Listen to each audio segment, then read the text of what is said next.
गोपालगंज सोनभद्र।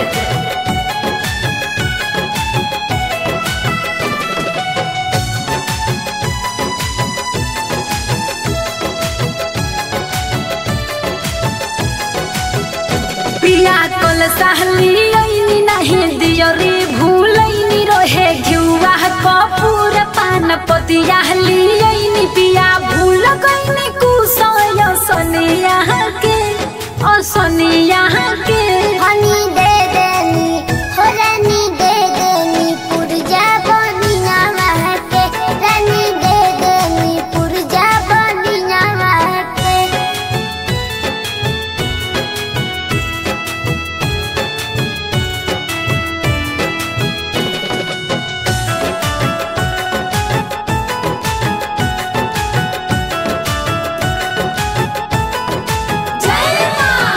रोहरिया रुइया जौआ पानी झिलिया हाइले बोला न धनी बनी का हम भुलाइल।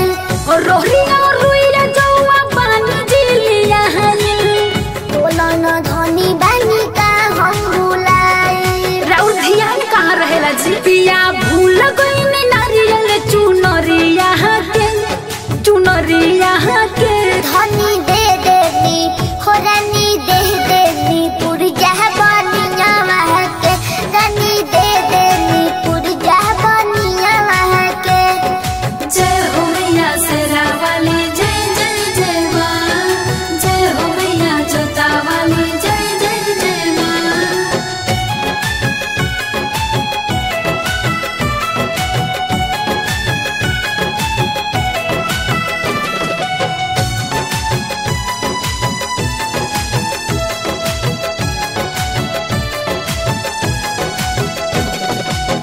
चल गनी मालिन पिया फूल बाटे काई के आ गईनी धनी हम अभी नहाई के। चल गनी मालिन पिया फूल बाटे काई के आ गईनी धनी हम अभी नहाई के। और सुनी बोला न का पिया लाई दी फल फल हरिया के धनी दे देनी हो रानी दे देनी पुरजा बनिया महके रानी दे देनी पुरजा बनिया महके।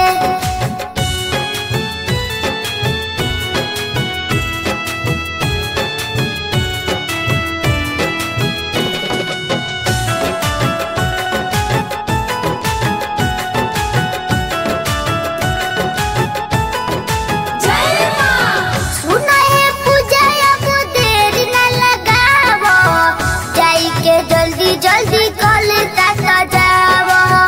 सुना है पूजा अब देर न लगावो जाई के जल्दी जल्दी कल तक जावो। अब ठीक बा तो चलो अब लाई